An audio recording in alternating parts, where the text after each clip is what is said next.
Hallo und herzlich willkommen bei mir auf Kitschwitsch und zum vorläufig letzten Suppenkochen mit Rotell-Rezept. Ich empfehle euch ganz stark, das ganze Video anzuschauen. Am Schluss von diesem Video gibt es noch eine Überraschung.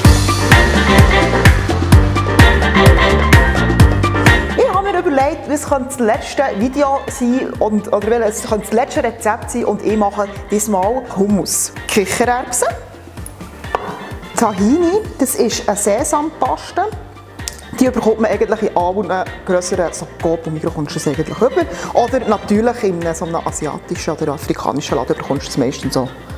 Dann ein bisschen Olivenöl, frisch gepressten Knoblauch, Gewürz. Ich habe jetzt hier Paprika, Salz und Kreuzkümmel. Zitronensaft, frisch gepressten. Und jetzt so ein bisschen als Supplement habe ich noch Datteln, das gibt noch so eine Süße drin, auch sehr, sehr fein. Und jetzt muss ich das alles noch mixen. Wir probieren es jetzt mal mit dem.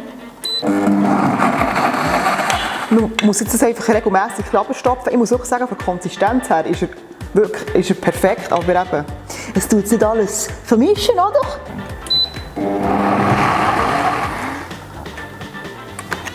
So, das war einfach ein bisschen Arbeit. Es schmeckt auch schon mal sehr gut und jetzt gehe ich probieren.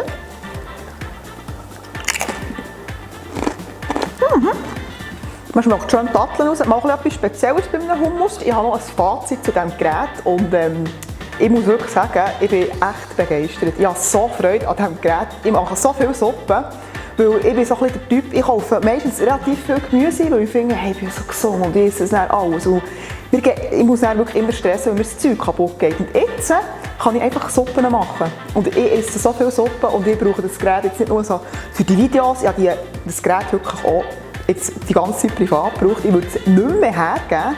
Jetzt kommen wir natürlich noch zur versprochenen Überraschung und merci vielmals Rotell, dass dir noch einen zweiten zur Verfügung gestellt hat, den ich verlosen darf. Das Einzige, was ihr machen müsst, ist unter den Kommentaren bei diesem Video auf Facebook mir sagen, was ihr gerne mit diesem guten Gerät ausprobieren möchtet. Und jetzt wünsche ich euch ganz, ganz viel Glück und einen schönen Abend.